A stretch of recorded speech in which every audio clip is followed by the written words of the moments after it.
বাঁচার আশা, ভেবেছিলেন আর হয়তো বাঁচবেন না, ফিরবেন না নিজের ঘরে। অবশেষে কচুরি পানাতেই ভর করে কার্যত নতুন জীবন পেলেন পশ্চিম মেদিনীপুর লোয়াদার মাছ ব্যবসায়ী। ভাসতে ভাসতে 14 কিলোমিটার পার করেন ওই ব্যক্তি। সোশ্যাল মিডিয়ায় ভাইরাল সেই ভিডিও।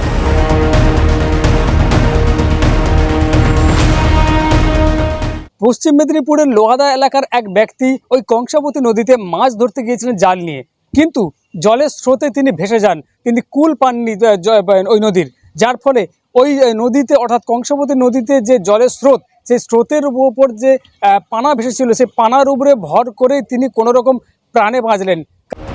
নাগারে বৃষ্টিতে জলস্তর বেড়েছে কংসাবতী শিলাবতীর, আর তাতেই বহু মৎস্যজীবীরা জাল ফেলে মাছ ধরতে মরিয়া হয়ে উঠেছেন। জানা যায়, কংসাবতী নদীতে মাছ ধরতে গিয়ে জলের স্রোতে ভেসে যান পশ্চিম মেদিনীপুরের ডেবরা ব্লকের লোয়াদা এলাকার এক ব্যক্তি, কিন্তু শেষমেশ নদীতে ভেসে আসা কচুরিপানায় বাঁচালো প্রাণ। কোথাও ঠাঁই না পেয়ে 14 কিলোমিটার পার করে কাশপুরা ব্লকের ফকিরবাজার এলাকায় পৌঁছন ওই ব্যক্তি। তড়িঘড়ি নদীতে নৌকা নামানো হয়, পরে ভেলা ভাসিয়ে ওই ব্যক্তিকে উদ্ধার করতে এগিয়ে যান এলাকার মানুষজন।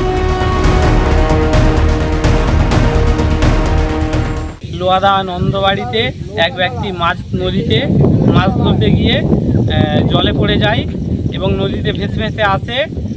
ফকিরবাজারের সোজা সকাল 7টা নাগাদ ফকিরবাজার গ্রামবাসী সেই ব্যক্তিকে উদ্ধার করে।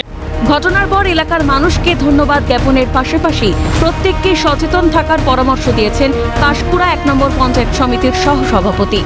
লোকাল লোকেরা তাকে দড়ি ছুঁড়ে টেনে নিয়ে এসে উদ্ধার করে, সুস্থ আছেন। সবাইকেই বলবো একটু সতর্কভাবে নদীতে যারা মাছ ধরেন, সতর্কতার সঙ্গে মাছ ধরার জন্য, কারণ জলস্তর একটু বাড়ছে, তো সবাইকে একটু সজাগ থাকার জন্য অনুরোধ করি। অরুণা বোমান্নার রিপোর্ট, ক্যালকাটা নিউজ।